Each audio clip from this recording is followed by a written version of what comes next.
ఒక యోగి ఆత్మకథ 25వ అధ్యాయం. అన్నయ్య అనంతుడు, చెల్లెలు నళిని. అనంతుడింక బతకడు. ఈ జన్మకు అనుభవించవలసిన కర్మ తీరిపోయింది. ఒకనాడు పొద్దున నేను గాఢమైన ధ్యానంలో మునిగి ఉండగా ఈ ఘోరమైన మాటలు నా అంతశ్చేతనంలోకి చేరాయి. నేను సన్యాసం తీసుకున్న కొత్తలో నా జన్మస్థలమైన గోరఖ్పూర్లో ఉన్న మా అనంత్ అన్నయ్యకి అతిథిగా వెళ్ళాను. హఠాత్తుగా ఏదో జబ్బు చేసి మంచం మీద పడ్డాడతను. నేను ప్రేమగా అతనికి ఉపచారాలు చేశాను. గంభీరమైన ఈ అంతర్ఘోష నన్ను దుఃఖంలో ముంచేసింది. నా కళ్ళ ముందే అన్నయ్యని తీసుకుపోబోతుంటే నేను నిస్సహాయుడిగా చూస్తూ ఉండాలంటే గోరఖ్పూర్లో అట్టే కాలం ఉండడం నాకు దుర్భరం అనిపించింది. నన్ను అర్థం చేసుకోకుండా బంధువులు విమర్శ చేస్తున్నప్పటికీ నాకు దొరికిన మొదటి ఓడ ఎక్కి భారతదేశాన్ని విడిచిపెట్టాను. ఆ ఓడ బర్మా, చైనా సముద్రం గుండా జపాన్ చేరింది. నేను కోబేలో దిగి కొన్నాళ్ళు అక్కడ గడిపాను. దుఃఖంతో గుండె బరువెక్కి ఉన్నందువల్ల బయట తిరిగి ఏవీ చూడాలని కూడా అనిపించలేదు. భారతదేశానికి తిరుగు ప్రయాణంలో మా ఓడ షాంఘై చేరింది. అక్కడ ఓడలో వైద్యుడిగా పనిచేసే డాక్టర్ మిశ్రా గారు కళాత్మకమైన వస్తు సామాగ్రి అమ్మే దుకాణాలకు తీసుకువెళ్ళి చూపించారు. శ్రీ యుక్తేశ్వర్ గారికి, మా ఇంట్లో వాళ్ళకి, స్నేహితులకి బహూకరించటం కోసం రకరకాల కానుకలు ఎంపిక చేశాను. అనంతుడి కోసం ఒక వెదురుగడ మీద నగిషీలు చెక్కి ఉన్న పొడుగాటి వస్తువు ఒకటి కొన్నాను. చైనా వాడైన అమ్మకందారు ఆ వస్తువును నా చేతికి ఇచ్చి ఇయ్యగానే నేను దాన్ని నేల మీదకి జారవిడిచి, చచ్చిపోయిన అన్నయ్య కోసం కొన్నానిది అని విలపించాను. అన్నయ్య ఆత్మ సరిగా ఆ క్షణంలోనే శరీరంలోంచి విడుదలై అనంతంలో కలిసిపోయిందన్న స్పష్టమైన అనుభూతి ఒకటి కలిగింది నాకు. నేను కొన్న జ్ఞాపక చిహ్నం కింద పడ్డం వల్ల అశుభ సూచనగా పలుక్కున విరిగింది. వెక్కి వెక్కి ఏడుస్తూ విరిగిన వెదురు ముక్క మీద ఇలా రాశాను: ఇప్పుడే పోయిన ప్రియమైన అనంతన్నయ్య కోసం. నాతో ఉన్న డాక్టర్ వెటకారంగా నవ్వుతూ నన్ను గమనిస్తూనే ఉన్నాడు. కన్నీళ్లు పెట్టుకోకండి, ఆయన పోయారని మీకు రూఢి అయ్యేదాకా కన్నీళ్లు రాల్చటం ఎందుకు? మా ఓడ కలకత్తా చేరినప్పుడు డాక్టర్ మిశ్రా మళ్ళీ నా వెంట వచ్చారు. నన్ను పలకరించడానికని మా చిన్న తమ్ముడు విష్ణు ఓడరేవు దగ్గర ఎదురు చూస్తున్నాడు. అనంతన్నయ్య ఈ జన్మ కడతీర్చుకుపోయాడని నాకు తెలుసు అన్నాను విష్ణుతో, వాడేమీ చెప్పటానికి వ్యవధి ఇవ్వకుండానే. అనంతుడు ఎప్పుడు పోయాడో నాకు, ఈ డాక్టర్ గారికి చెప్పు. విష్ణు తేదీ చెప్పాడు. నేను షాంఘైలో కానుకలు కొన్న రోజే అది. అప్పుడు డాక్టర్ మిశ్రా గారు అన్నారు, చూడండి, ఈ సంగతి బయట ఎక్కడా పొక్కనివ్వకండి, లేకపోతే ఇప్పటికే ఎంతో పెద్దగా ఉన్న వైద్య విద్యలో మానసిక ప్రసారం కూడా చేర్చి ఇంకో ఏడాది ఎక్కువ చదివిస్తారు ప్రొఫెసర్లు. గడ్పార్ రోడ్డులో ఉన్న ఇంట్లో నేను అడుగు పెట్టేసరికి నాన్నగారు ఆప్యాయంగా కౌగిలించుకున్నారు. వచ్చావా అన్నారు నాన్నగారు మృదువుగా. ఆయన కళ్ళలోంచి 2 పెద్ద నీటి బొట్లు రాలాయి.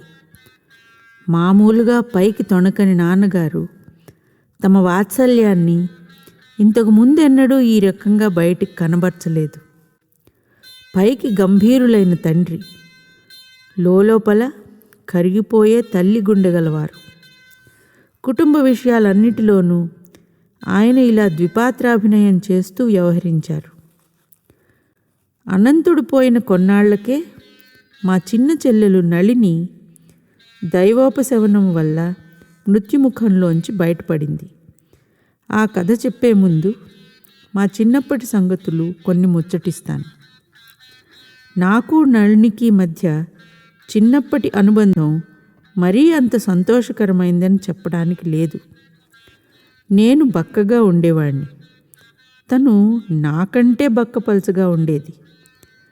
అలా ఉన్నందుకు నేను మా చెల్లెల్ని తరచూ ఏడిపిస్తూ ఉండేవాడిని. దానికి అజ్ఞాతమైన ప్రేరణ ఏమిటో గుర్తుపట్టడానికి మనోవ్యాధి నిపుణులకు ఏమంత కష్టం కాదు. తను ఇచ్చే ఎదురు జవాబులు కూడా కుర్రకారుకు సహజమైనంత ఘాటుగాను కుండబద్దలు కొట్టినట్లు ఉండేవి. ఒక్కొక్కప్పుడు అమ్మ కలుగు చేసుకునేది. నా చెంప మీద సుతారంగా ఒక్కటి అంటించి మా పిల్ల తగువుల్ని అప్పటి మటుకు సర్దుబాటు చేసేది. నళినికి చదువు అయిపోయాక డాక్టర్ పంచానన్ బోస్కిచ్చి పెళ్లి చేయడానికి నిశ్చయమైంది. యోగ్యుడైన ఈ యువకుడు కలకత్తాలో డాక్టరు. సుదీర్ఘమైన పెళ్లి తతంగాలన్నీ సకాలంలోనే జరిగాయి. పెళ్లినాటి రాత్రి నేను మా కలకత్తా ఇంట్లో నట్టింట్లో కులాసాగా ముచ్చట్లాడుకుంటున్న పెద్ద బంధువర్గంతో కలిసి కూర్చున్నాను. పెళ్లి కొడుకు నిండుగా బంగారపు జరీగల తలగడా మీదికి వాలి కూర్చున్నాడు. ఆయన పక్కనే కూర్చుంది నళిని. ముచ్చటైన బచ్చలిపండు వన్నె పట్టుచీర కూడా ఆమె బక్కతనాన్ని పూర్తిగా మరుగుపరచలేకపోయింది. నేను మా కొత్త బావగారి తలగడా వైపు చేరి స్నేహపూర్వకంగా పళ్ళికిలించాను. పెళ్లి రోజు దాకా ఆయన నళిని చూడలేదు. పెళ్లి లాటరీలో తనకి దక్కేదేమిటో చివరికి తెలుస్తూ అప్పుడే నా సానుభూతి అందుకున్న డాక్టర్ బోస్ సిగ్గుపడుతూ నళిని వైపు చూపించి, ఇదేమిటంటావు అని నా చెవిలో గొణిగాడు. ఏమిటేమిటి డాక్టర్, మీ పరిశీలన కోసం ఓ ఎముకల గూడు. ఏళ్ళు గడిచే కొద్దీ డాక్టర్ బోస్ మా కుటుంబానికి ఆప్తుడవుతూ వచ్చాడు. ఒంట్లో నలత చేసినప్పుడల్లా మా వాళ్ళు ఆయన దగ్గరికే వెళ్ళేవాళ్ళు. ఆయన నేను దగ్గర స్నేహితులమయ్యాం. ఇద్దరం కలిసి వేళాకోళం చేసేవాళ్ళం. ఎవరినో చెప్పక్కర్లేదు, సాధారణంగా నళిని మీదే మా విసుర్లు. ఒకనాడు నాతో అన్నారు మా బావగారు, వైద్యులకు విస్మయం కలిగించే సంగతిది. బక్కపల్చటి మీ చెల్లెలి మీద ఎన్నో ప్రయోగాలు చేసి చూశాను. కాడ్ లివర్ ఆయిల్, వెన్న, మాల్ట్, తేనె, చేపలు, మాంసం, గుడ్లు, టానిక్కులు. అయినా అంగుళంలో 100వ వంతు కూడా ఒళ్ళు చేయలేదు ఈవిడ.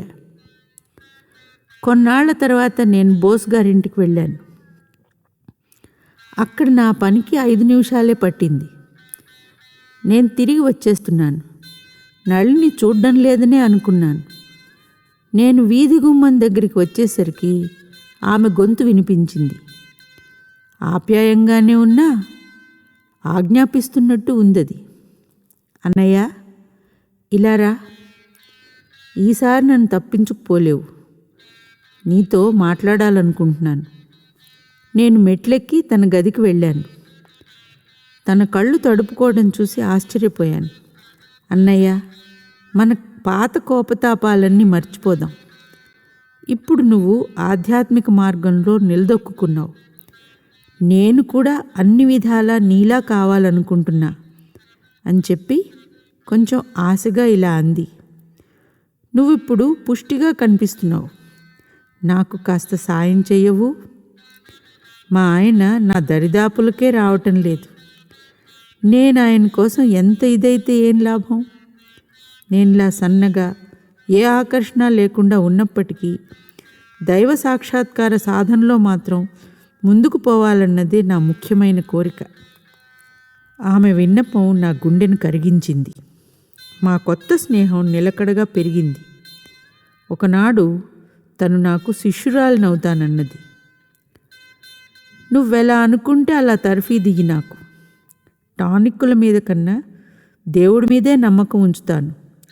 మందు సీసాలన్నీ పోగు చేసి కిటికీలోంచి బయట కుళ్ళు కాలువలోకి విసిరి పారేసింది. ఆమె విశ్వాసాన్ని పరీక్షించడానికని భోజనంలో చేపలు, మాంసము, గుడ్లు మానేయమన్నాను. నళిని నేను పెట్టిన నిషేధాలన్నీ ఖచ్చితంగా పాటిస్తూ ఎన్నో రకాల ఇబ్బందులు వచ్చినా కూడా కేవలం శాకాహారమే తింటూ కొన్ని నెలలు గడిపిన తర్వాత నేనోసారి చూడ్డానికి వెళ్ళాను. చెల్లాయ్, నువ్వు ఆధ్యాత్మిక నియమాల్ని నిష్ఠగా పాటిస్తున్నావు. నీకు వచ్చే బహుమతి దగ్గరలోనే ఉంది అంటూ కొంటెగా చిరునవ్వు నవ్వాను. నీకు ఎంత లాభవాలనుంది? మన అత్తయ్య ఉందే, కొన్నేళ్లుగా తన పాదాలు తను చూసుకోలేకపోతున్నావిడ. ఆవిడంత లావ్ అవ్వాలనుందా? నీ అంత లావ్ అవ్వాలి. నేను గంభీరంగా ఇలా అన్నాను. దేవుడి దయ వల్ల నేనెప్పుడూ నిజమే చెబుతూ ఉన్నాను కనుక ఇప్పుడు నిజమే చెబుతున్నాను. దేవుడి ఆశీస్సుల ద్వారా ఈ రోజు నుంచి నీ శరీరం నిజంగా మార్పు చెందుతుంది. ఒక్క నెల్లాళ్లలో నాకున్నంత బరువు రావాలి నీ శరీరానికి. నా గుండెలోంచి వెలువడ్డ ఈ మాటలు నిజమయ్యాయి. ఒక్క 30 రోజులకల్లా నళిని బరువు నా బరువుతో సమానమైంది. కొత్తగా వచ్చిన గుండ్రతనంతో ఆమెకు మంచి అందం వచ్చింది. దాంతో వాళ్ళ ఆయన ఆమెను గాఢంగా ప్రేమించాడు. అమంగళంతో ఆరంభమైన వాళ్ళ దాంపత్యం ఆదర్శంగా చెప్పుకోదగ్గంత హాయిగా పరిణమించింది. నేను దేశంలో లేనప్పుడు నళినికి సన్నిపాత జ్వరం అంటే టైఫాయిడ్ వచ్చిందని నేను జపాన్ నుంచి తిరిగి రాగానే తెలిసింది. హుటాహుటిన వాళ్ళ ఇంటికి ఉరికి సన్నగా పుల్లలా అయిపోయిన నళిని చూసి కొయ్యబారిపోయాను. ఆమె అపస్మారంలో ఉంది. ఈ జబ్బు వల్ల మీ చెల్లాయి మనస్సు కలత చెందకముందు ముకుందన్నయ్య ఉండి ఉంటే నాకిలా అయ్యేది కాదు అంటుండేది తరచు అన్నారు మా బావగారు. ఇతర డాక్టర్లకి నాకు రవ్వంత ఆశ కూడా కనిపించడం లేదు. టైఫాయిడ్తో అన్నాళ్ళు బాధపడింది చాలక ఇప్పుడు నెత్తురు విరేచనాలు మొదలయ్యాయి అంటూ కళ్ళనీళ్లు పెట్టుకున్నాడు ఆయన. నా ప్రార్థనలతో భూమి ఆకాశాలు దద్దరిల్లేటంతగా విశ్వప్రయత్నం చేశాను. నాతో పూర్తిగా సహకరించే ఆంగ్లో ఇండియన్ నర్సును ఒక ఆమెను ఏర్పాటు చేసి రకరకాల యోగ చికిత్సా పద్ధతులు మా చెల్లి మీద ప్రయోగించాను. నెత్తురు విరేచనాలు కట్టేశాయి. కానీ డాక్టర్ బోస్ విచారగ్రస్తంగా తల ఆడించారు. పోవడానికి ఇంకా ఆమెలో రక్తమే లేదు. తప్పకుండా కోలుకుంటుంది అన్నాను దృఢంగా జవాబిస్తూ. 7 రోజుల్లో తన జ్వరం తగ్గిపోతుంది. 1 వారం తిరిగేసరికి నళిని కళ్ళు విప్పి ఆప్యాయంగా గుర్తుపట్టి నా వైపు చూస్తూ ఉంటే నాకు ఒళ్ళు పులకరించింది. ఆ రోజు మొదలు తను త్వరగా కోలుకుంది. తన మామూలు బరువు తనకి వచ్చినప్పటికీ దాదాపు ప్రాణాంతకమైన ఆ జబ్బు కలిగించిన హానికి బాధాకరమైన గుర్తుగా కాళ్ళు పడిపోయాయి. వైద్య నిపుణులైన భారతీయులు, ఇంగ్లీష్ వాళ్ళు కూడా ఆమెను ఆశ వదులుకోవలసిన అవిటిదాని కింద తేల్చి చెప్పేశారు. ఆమె ప్రాణం కోసం ప్రార్థన ద్వారా నిర్విరామంగా నేను సాగించిన యుద్ధం నన్ను బాగా నీరసపెట్టేసింది. శ్రీ యుక్తేశ్వర్ గారి సహాయం కోసం నేను శ్రీరాంపూర్ వెళ్ళాను. నళిని దుస్థితి చెప్పేసరికి ఆయన గాఢంగా సానుభూతి ప్రకటించారు. 1 నెల గడిచేసరికి మీ చెల్లాయి కాళ్ళు మామూలుగా అవుతాయి అంటూ ఆయన చిల్లు చెయ్యని 2 క్యారెట్ల ముత్యం ఒకటి సంపాదించి దాన్ని ఒక కొలికికి అమర్చి చర్మానికి తగిలేటట్టుగా ఒక పట్టీతో కట్టుకోమను. నేను ఆనందంగా ఒక నిట్టూర్పు విడిచి ఆయన పాదాలకు సాష్టాంగ నమస్కారం చేశాను. స్వామి, మీరు దేశిక చక్రవర్తులు. ఆమె కోలుకుంటుందని మీరన్న మాట ఒక్కటి చాలు. కానీ మీరు కాదు కూడదంటే మాత్రం ఒక ముత్యం సంపాదించి ఇస్తాను. గురుదేవులు తల ఆడించి, అవును అలాగే చెయ్యి, ఆయన నళినిని ఎన్నడూ చూసినవారు కారు. కానీ ఆమె శారీరక మానసిక లక్షణాలు సరిగ్గా వర్ణించి చెప్పారు. స్వామి, ఇది జ్యోతిష సంబంధమైన పరిశీలన.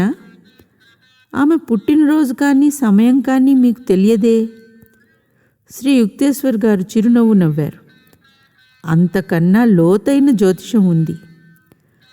పంచాంగాలు, గడియారాలు చెప్పే సాక్ష్యం మీద ఆధారపడదది. ప్రతి మనిషి సృష్టికర్త లేదా విరాట్ పురుషుడి అంశ. అతనికి సూక్ష్మ శరీరం ఒకటి, స్థూల శరీరం ఒకటి ఉంటాయి. మానవ నేత్రం భౌతిక రూపాన్నే చూస్తుంది, కానీ అంతశ్చక్షువు మరింత గాఢంగా చొచ్చుకుపోతుంది. ప్రతి మనిషి ఒక అంతర్భాగంగానూ ప్రత్యేక వ్యక్తిగానూ ఏర్పడి ఉన్న బ్రహ్మాండ స్వరూపంలోకి కూడా చొచ్చుకుపోయి చూస్తుంది. నేను కలకత్తాకు తిరిగి వచ్చి నళిని కోసం ఒక ముత్యం కొన్నాను. ఒక నెల అయ్యేసరికి పడిపోయిన ఆమె కాళ్ళు పూర్తిగా నయమైపోయాయి. మా గురుదేవులకు హృదయపూర్వకమైన తన కృతజ్ఞత అందచేయమని చెప్పింది చెల్లాయి. నేను చెప్పిన కబురు ప్రశాంతంగా విన్నారాయన. కానీ నేను సెలవు తీసుకుని వెళ్ళబోతుండగా ఆయన గూఢమైన వ్యాఖ్య ఒకటి చేశారు. మీ చెల్లాయికి అసలు పిల్లలే పుట్టరని చాలామంది డాక్టర్లు చెప్పారు. ఇక కొన్నేళ్లలో తను 2 కూతుళ్ళని కంటుందని ఖచ్చితంగా చెప్పు. ఆ తర్వాత కొన్నేళ్లకి నళినికి ఒక కూతురు పుట్టి ఆనందపరిచింది. మరికొన్నేళ్లకి మరో కూతురు కూడా కలిగింది. ఒక యోగి ఆత్మకథ 25వ అధ్యాయం. అనంతన్నయ్య చెల్లెలు నళిని సమాప్తం.